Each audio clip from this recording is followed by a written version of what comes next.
computer is picking up a strange signal. Here, sir, you better take a look at it.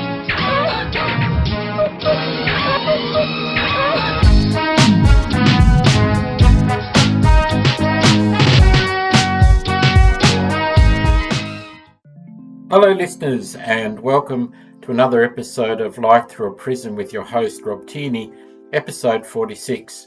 Today's first article is from an ABC website article entitled Disability Housing Wait Has Tasmanians in State of Desperation, Despair, Advocates Say.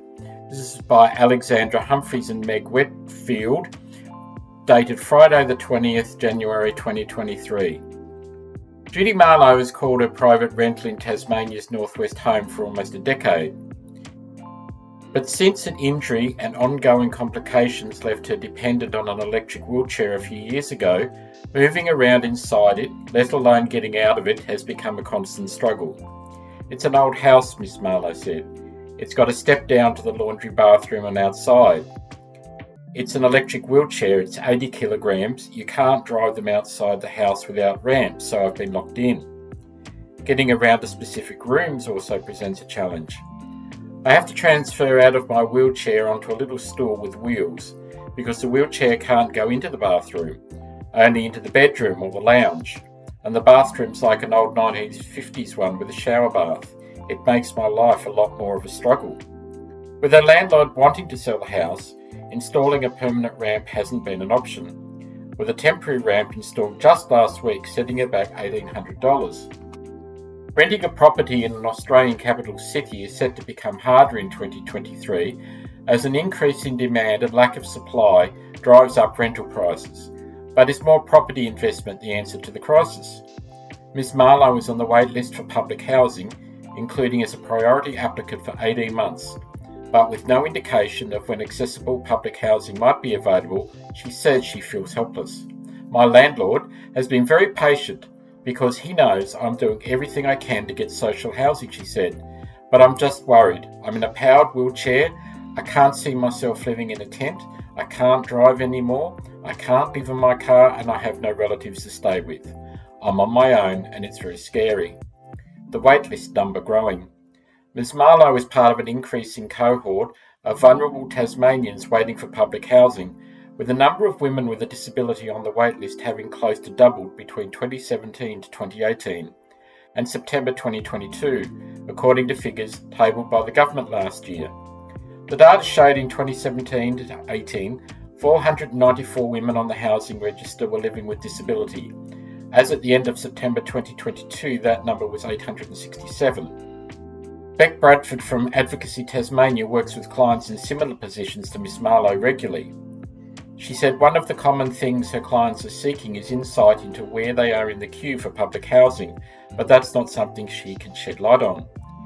The situation is that there's a complete lack of transparency in the decision-making process, and our clients tell us their perception is if they make a fuss, if they try to push, they're seen as being difficult and a problem, and then their application isn't looked at favourably, Ms Bradford said.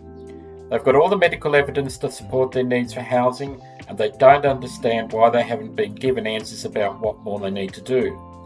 When clients come to us, women with disabilities, we just hear total desperation and utter despair. Graham West, Interim State Manager of National Disability Services Tasmania, said the situation was leaving an already vulnerable cohort in very difficult positions, with the housing crisis overall disproportionately impacting women. We're leaving people vulnerable and potentially at risk, and not in a situation where disability support workers can provide safe support to them to make sure they can live the life they desire to live, he said. He said that was why it was vital that conversations between the government, MDS and Shelter Tasmania continued to make sure this wasn't an issue that got overlooked. We're strongly saying there should be a specific strategy focus on issues around women and women with disability. To get suitable housing is a paramount need, and there's certainly an inefficient process at the moment to fully identify where housing is available. Adrian Picone, Chief Executive of the Tasmanian Council of Social Service, echoed Mr West's sentiment and said that all future homes needed to be designed and built with access and inclusivity at the front of mind. The number of women with a disability on the housing register has doubled in the last 5 years, Ms Picone said. We know that, without appropriate housing, many of these women are unable to access the supports they need, things like physiotherapy and occupational therapy, but it also undermines their ability to be able to participate economically, socially and culturally in the life of our state. The government plans to build 10,000 new social and affordable homes by 2023, and a 20-year Tasmanian housing strategy currently in development will also target these issues. Ms McCone said it highlighted the urgent need for the strategy to address the needs of people with a disability in the immediate as well as the long term. Tasmanian's Housing Minister Guy Barnett said that the government would release a strategy providing homes for women with disabilities later this year. 6 new accessible units were opened in Devonport in the state's northwest by the minister today. He said Homes Tasmania has been analysing the state's waiting list.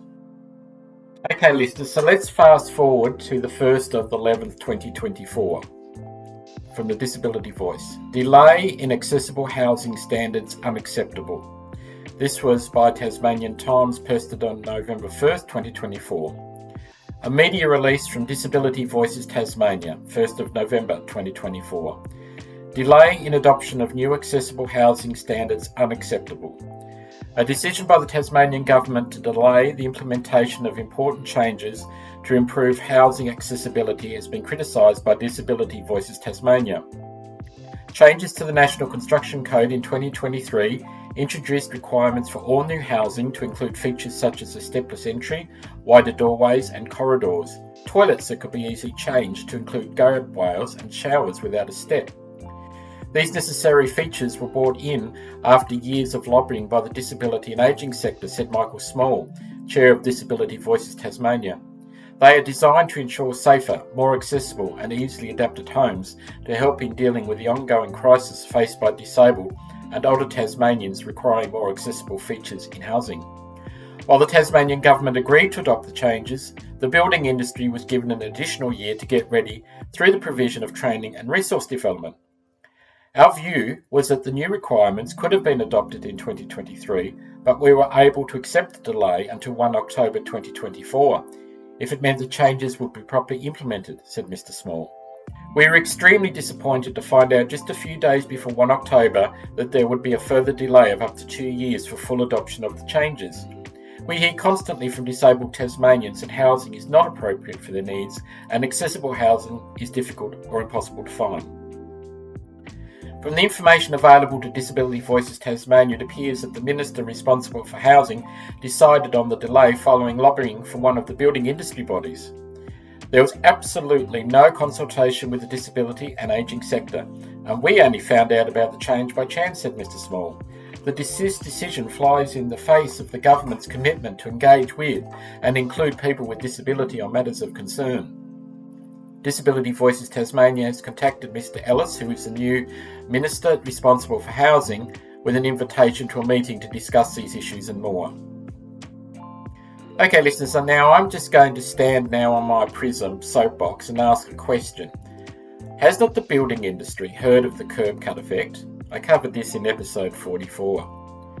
Would a person in a government department or building industry, if something happened to them or dear loved one and needed a ramp or a bath rail in a home added, is that the only time you would hear them shouting from the rooftops, while the people who are struggling each day to survive have to wait at least another 2 years before anything is possibly done? I, as a disabled person, really has trouble understanding this decision. If all new homes in Tasmania must be energy efficient and must be at least 6 out of 10 in efficiency, what reason is there that when being made energy efficient, they cannot be added room if handrails and a bathroom are needed down the track as a bare minimum? If I was to be a cynical person, one might think that the reason for the delay could be that more important things like all the builders which are available to build a stadium come before the care of their vulnerable citizens. I am not against stadiums, ferries, anything that will benefit the economy in the long run. Money can be found for so many things that the money seems to come from fresh air. We have a broken health system, broken housing situation, homelessness, rising numbers in people being diagnosed with a disability, mental health crisis, suicides, the list goes on and on. As a society, as a whole, have we decided that concrete and mortar, or a politicians answering questions without actually answering the questions, is more important than our vulnerable citizens? I am not naive. The systems are broken. and without starting from scratch. Putting a band-aid on a gushing wound is not the answer. I don't have the answers and don't pretend to. Okay, listeners, if you've gotten this far, I want to thank you for hearing my Prism Soapbox. I will now get down and wish you the best for the day. And let's try to be a bit kinder to each other today. Till next time, listeners, take care and bye for now.